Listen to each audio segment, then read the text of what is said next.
Bien, entonces, como les estaba manifestando, no se olvide, tema, el tratamiento del placer en Epicuro y en Onfray. Objetivo, tratar de discutir este tratamiento del placer en estos dos pensadores. La pregunta inicial de esta clase, ¿qué entendemos por placer? Ahí van a hacer esta consideración. Ismael, rapidísimo, ¿qué entendemos o qué entiende usted por placer? Algo que tú quieres, digamos, y te lo puedes cumplir. Ya, muy bien, algo que yo quiero y que en lo posible puedo cumplir. Fernando, ¿qué es el placer? Vamos, lo que usted entienda, vamos rápido, vamos opinando rápido. Puede ser una satisfacción. Una satisfacción, ya algo que me genera a mí algo más. Muy bien, ¿qué más? ¿Qué más? ¿Qué puede ser el placer? Bueno, el placer puede ser un sentimiento de logro que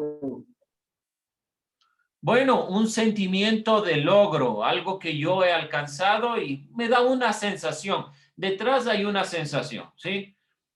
Vamos con esta perspectiva. Vamos a ver a uno de los filósofos de la antigua Grecia que fundó en Atenas una escuela de pensamiento que incluía el estudio de la filosofía, el diálogo y algunos aspectos propiamente del culto. Epicuro de Samos, del 341 al 270 a.C.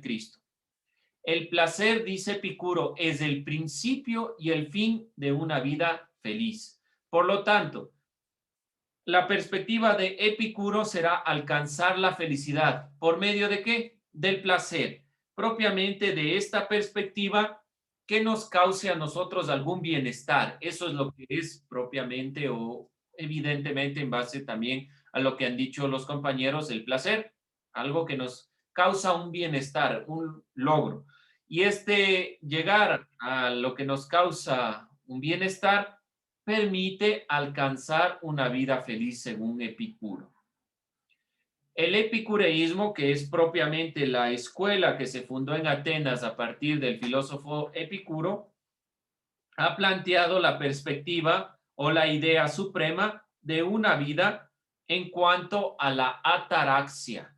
¿Alguien recuerda el concepto ataraxia que lo vimos el año pasado? ¿Alguien se acuerda de este concepto ataraxia? Porque no se olviden lo que estoy diciendo. El epicureísmo mantiene que el ideal supremo de vida es la ataraxia. El ideal para el epicureísmo, el ideal es el ideal de vida. Obviamente, estas filosofías se entienden como filosofías de vida. Son no ámbitos que quieren únicamente alcanzar el conocimiento, sino que principalmente quieren que las personas tengan una mejor calidad de vida. El epicureísmo, el estoicismo son dos escuelas principalmente centradas en la forma de vivir. Y el ideal de la vida para el epicureísmo es la ataraxia. Alguien, definición de ataraxia. ¿Qué se entiende por ataraxia? Dice Epicuro, la clave de una vida feliz es acumular la mayor cantidad de placer y reducir al máximo el dolor. No se olvide, esta es la máxima de Epicuro. Acumular la mayor cantidad de placer y evitar el dolor. La filosofía de Epicuro está en la perspectiva de evitar en lo más posible el dolor. Todo lo que nos cause dolor y priorizar o maximizar aquello que nos causa placer. Y así alcanzamos una vida o alcanzamos la felicidad y una vida en ataraxia. Bueno, si no nos acordamos, la ataraxia se refiere al estado de ánimo sereno y tranquilo. Corrientes filosóficas que defienden la ataraxia la defienden como el estado de ánimo que lo lleva a uno a alejarse de los disturbios para alcanzar la felicidad. Es lo que les decía yo como imperturbabilidad del alma. Es cuando estamos tranquilos, calmados, cuando no necesitamos nada más, cuando realmente estamos en un estado de ánimo sereno y no hay nada más que nos pueda perturbar, nada más que nos moleste. Es un estado de ánimo. Es la única forma por la cual podemos, según estas corrientes y sobre todo el epicureísmo, alcanzar la felicidad a través de la ataraxia. No se olvide anotar, yo les decía el año pasado, imperturbabilidad del ser o del alma. Es cuando estamos tranquilos, serenos, no necesito nada más, no necesito angustiarme y así puedo alcanzar la felicidad. En esto se basa el epicureísmo, que es propiamente esta escuela filosófica basado en los preceptos de Epicuro. ¿Alguna pregunta hasta ahí? ¿Dudas, inquietudes? No olvidarse, por lo tanto, el concepto ataraxia, muy relevante en la filosofía griega. Ahora, ¿qué es lo que quiere? ¿Cómo podemos llegar a esto? Evitando el dolor. El epicureísmo no promueve libertinaje, sino que plantea la perspectiva del que el placer es el bien supremo, es el comienzo de toda preferencia, de toda acción, evitando lo que nos causa dolor. No es el placer por el placer, sino es tratar de elegir el placer evitando todo lo que nos cause dolor.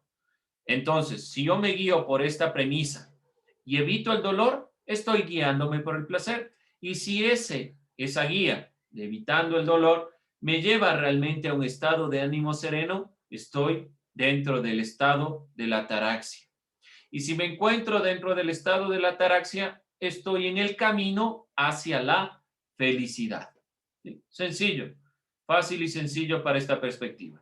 Si yo evito el dolor, entonces voy a priorizar el placer. Este placer no es hacer lo que yo quiera, sino principalmente aquello que me evite el dolor.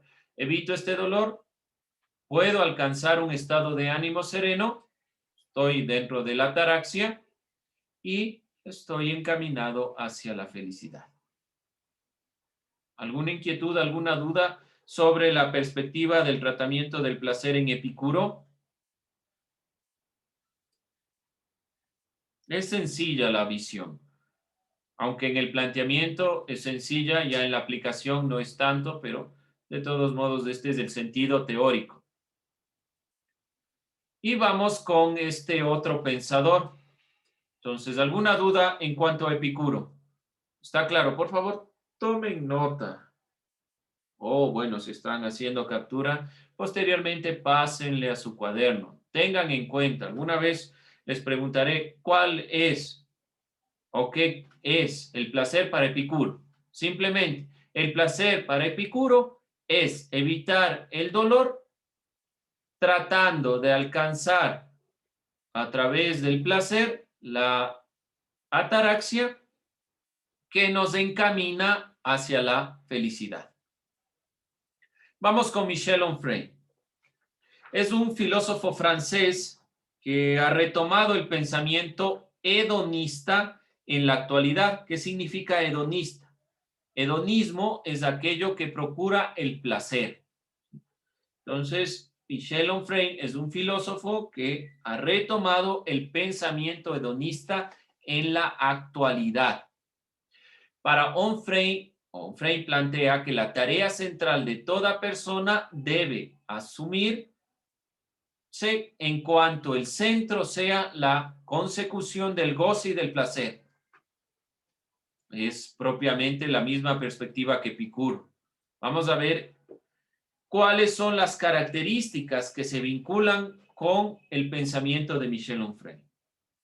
Entonces, no se olvide, ¿quién es propiamente Michel Onfray? Un filósofo que ha retomado el pensamiento hedonista en la actualidad. Hedonismo, por si acaso. O hedonista.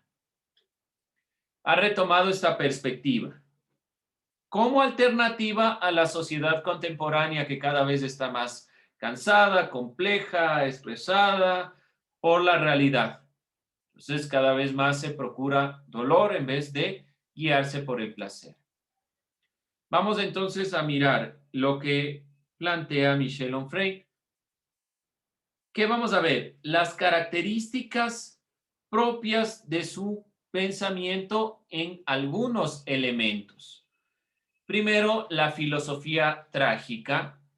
Vamos a ir sintetizando esta perspectiva. Lo vamos a hacer a través de una síntesis y luego vamos a ir viendo las imágenes que complementen esta idea, ¿sí? Se plantea 4 características de su filosofía. Primero, la filosofía trágica. Plantea Onfray que el ser humano es finito, que después de la muerte no hay nada, no existe ninguna cosa, no hay trascendencia. No es que el ser humano se muere y va al cielo, no hay nada más. ¿Qué quiere decir esto? Que directamente lo único que nos compete a nosotros es esta vida. No debemos esperar a la muerte para querer realizar las cosas que tenemos en mente. Vamos a vivir dentro de esta realidad. El ser humano es finito. Toma como punto de partida su filosofía la idea de la muerte en cuanto finitud. ¿Qué quiero decir realmente con esta perspectiva? Usted muere y no hay nada más. Somos simplemente materia. Segunda consideración, la filosofía autobiográfica. El estilo de escritura de Onfray y de comunicar sus ideas parte de notas autobiográficas. No la hace como tal vez otros filósofos, sino que plantea todo su argumento filosófico a través de su autobiografía. ¿Por qué razón? Porque Onfray asegura que la filosofía no se puede separar de la vivencia cotidiana. No puede desligar uno de la vivencia cotidiana a la perspectiva filosófica. La filosofía es en la propia vida, no es solo la búsqueda de conocimiento, es el vivir en sí mismo. La filosofía terapéutica. Directamente el pensamiento de Onfray pretende ofrecer una alternativa al sufrimiento humano, tratando de considerar que el fin último de la filosofía no es alcanzar el conocimiento, no es la sabiduría, sino encontrar la felicidad. Una de las formas es esto que se llama consultoría filosófica, donde 2 personas, una el consultor y otra quien consulta, se plantean algunos problemas existenciales y van guiando su diálogo a través del método socrático principalmente hacia comprender cuáles son los problemas de fondo de estas preguntas existenciales que a todos nos atañen. La filosofía como terapia realmente es la posibilidad del anhelo de encontrar esta felicidad. Y la única vía, o por lo menos la vía más certera para alcanzar la felicidad, es la filosofía. Y último planteamiento, la filosofía pragmática.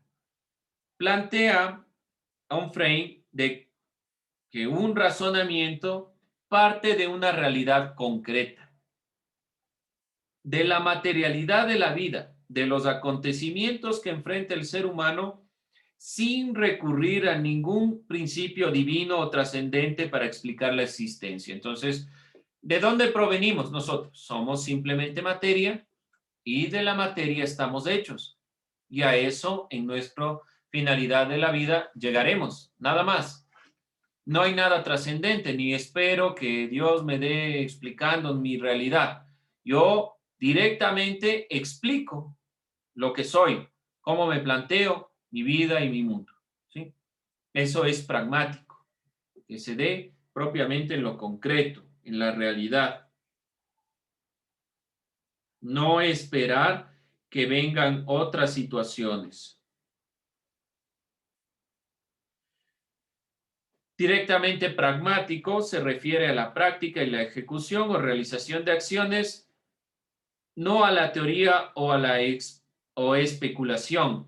La filosofía como pragmática plantea que sea una filosofía práctica, que sea una filosofía para la vida concreta, que trate de entender la realidad en la cual, o el contexto en el cual todos estamos, no tratar de buscar otras consideraciones. Vemos aquí en la filosofía trágica, y es simbolismo de justamente la perspectiva que todos tienen al morir, que hay o que existe la posibilidad de algo más. Asume este pensador que no existe nada más. En cuanto a la autobiografía, es siempre pensar en una filosofía desde mi realidad, desde el pensar en mi realidad. Y la filosofía terapéutica, creo que es uno de los elementos más importantes, es la búsqueda de la felicidad, ¿sí? Es buscar la felicidad. Como les decía, una de las formas es esta, que se llama la consultoría filosófica, donde podamos dialogar sobre nuestra realidad, lo que hacía Epicuro. Epicuro procuraba dialogar sobre su realidad, sobre el contexto, no sobre lo que voy planteándome únicamente a futuro, sino sobre lo que voy viviendo. Y como vemos, la filosofía pragmática es considerar que el mundo es lo que vemos, no lo que esperamos ver o que la explicación de la existencia viene de algo más.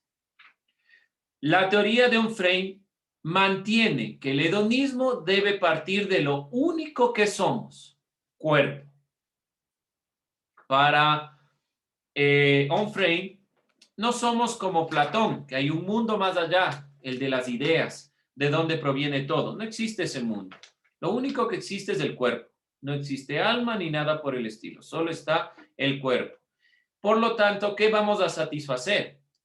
Las necesidades del cuerpo, tratando de evitar el dolor, como decía Epicuro.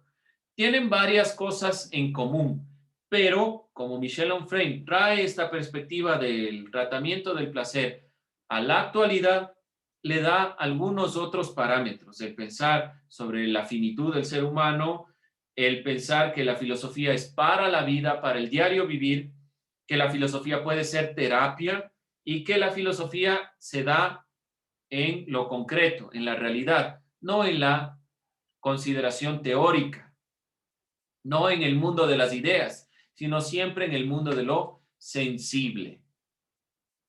Y vamos a quedarnos con esta pregunta.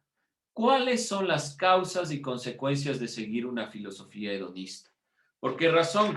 Porque la siguiente clase vamos a estar hablando directamente del placer en la sociedad consumista moderna. Y en la sociedad consumista moderna, en el consumismo, puede caer la filosofía hedonista en el consumismo. Es decir, en consumir cosas que no necesitamos. ¿Por qué? Porque supuestamente nos generan algún placer.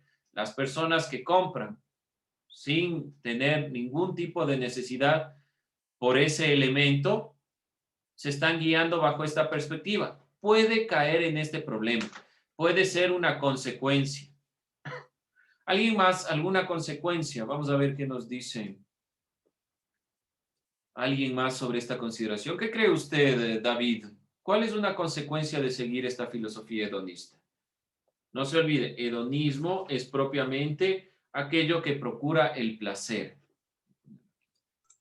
Una consecuencia es caer en el capitalismo, podría decirse, ya que es lo que busca consumir, así no te, o sea, consumir a partir de hacerte sentir bien, se relaciona con también con que nos hacemos daño a nosotros mismos, porque muchas de las cosas que buscamos no son necesarias para nuestra vida y dejamos de lado a otras cosas que sí son necesarias.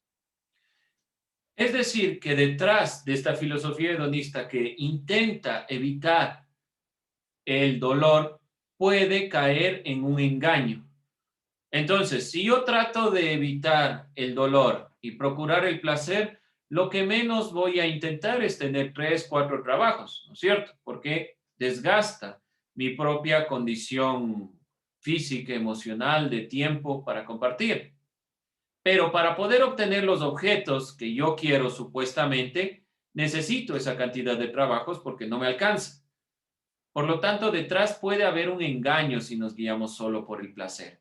El placer debe ser consciente. ¿Y por qué digo esto? Porque a veces nosotros pensamos en esta perspectiva del placer, pero Epicuro y los epicureístas decidieron salir de la cotidianidad, se alejaron de la vida de Atenas, se alejaron hacia el campo, tratando de evitar estos elementos que son propios de esta consideración, bueno, capitalista tal vez, o de las ciudades grandes. Y realmente Epicuro planteó la perspectiva. Hay cosas naturales y necesarias. Esas son las que deben guiar mi consideración para lo que es placentero. Hay cosas que son innecesarias, ¿sí? Entonces debo evitar las cosas innecesarias y guiarme solo por lo necesario. Bien, jóvenes, vamos a ir cerrando esta clase. ¿Alguien alguna duda, alguna diapositiva que necesiten que regrese? No se olvide, copie, tome nota, tenga en cuenta estos elementos. Con eso cerramos esta